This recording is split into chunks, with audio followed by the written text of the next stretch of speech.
దయచేసి అందరూ కూడా 2 నిమిషాలే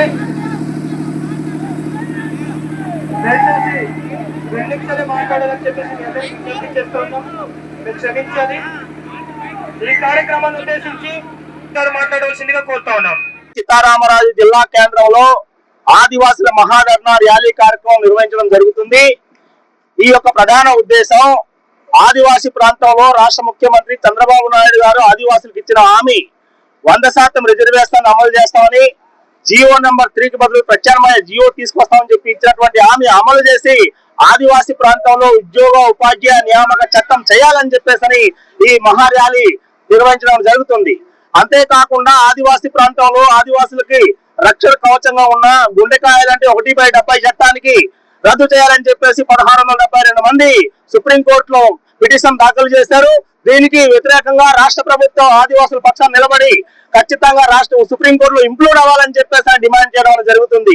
1 భూ బదలాయింపు చట్టం రక్షణ కోసం ఆదివాసులంతా ఏకతాటి మీద వచ్చి ఉద్యమానికి శ్రీకారం చుట్టడం కోసమే ఈ మహా ర్యాలీ ధర్నా నిర్వహించడం జరుగుతుంది. ఇప్పటికైనా రాష్ట్ర ప్రభుత్వం తక్షణమే స్పందించి ఖచ్చితమైన పోరాటానికి మనం ముందు రావాలని చెప్పేసి సందర్భం కోరుతున్నాం. రాష్ట్ర ప్రభుత్వం స్పందించకపోతే మరోతర పోరాటానికి సన్నద్ధమవుతాం. ఇప్పటికైనా రాష్ట్ర ప్రభుత్వం స్పష్టంగా ముఖ్యమంత్రి గారు జియో నెంబర్ 3 మీద స్పష్టమైన చట్టబద్ధత కల్పిస్తూ ప్రత్యామ్నాయ జియో విడుదల చేసి ఆదివాసీ ప్రాంతంలో స్పెషల్ డిఎస్సీ నోటిఫికేషన్ విడుదల చేయాలని చెప్పేసి ఈ సందర్భంగా డిమాండ్ చేస్తాం. అంతేకాకుండా సీతారామరాజు ఖచ్చితంగా జోన్ 1 లో కొనసాగించాలని చెప్పేసి ఈ సందర్భంగా డిమాండ్ చేయడానికి జరుగుతుంది. నా పేరు సాగిన ధర్మన్ పాల్, ఆదివాసీ స్పెషల్ డిఎస్సీ సాధన కమిటీ జిల్లా కన్వీనర్ పాడేరు. ఈ రోజు ఐటీడీఏలో మహాధర్నా నిర్వహిస్తా ఉన్నాం.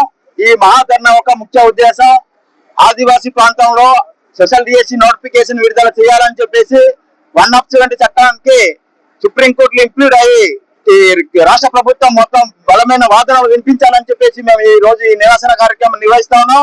వీటికి సంబంధించి ప్రభుత్వం జోక్యం చేసుకుని వెంటనే ఆదివాసీ ప్రాంతంలో స్పెషల్ డిఎస్సీ నోటిఫికేషన్ విడుదల చేసి ఏదైతే 170 చట్టానికి నాన్ ట్రైబల్ సుప్రీంకోర్టులో పిలివేయడం జరిగిందో దానికి సంబంధించి కౌంటర్ గా పిటిషన్ వేసి రాష్ట్ర ప్రభుత్వం పిటిషన్ వేసి బలమైన వాదనలు వినిపించి మాకు కాపాడకపోతే 170 చట్టాన్ని కాపాడకపోతే భవిష్యత్తులో జరుగుతున్నటువంటి ఉద్యమం చాలా తీవ్రంగా చేస్తామని చెప్పేసి ప్రభుత్వానికి హెచ్చరిస్తా ఉన్నాం.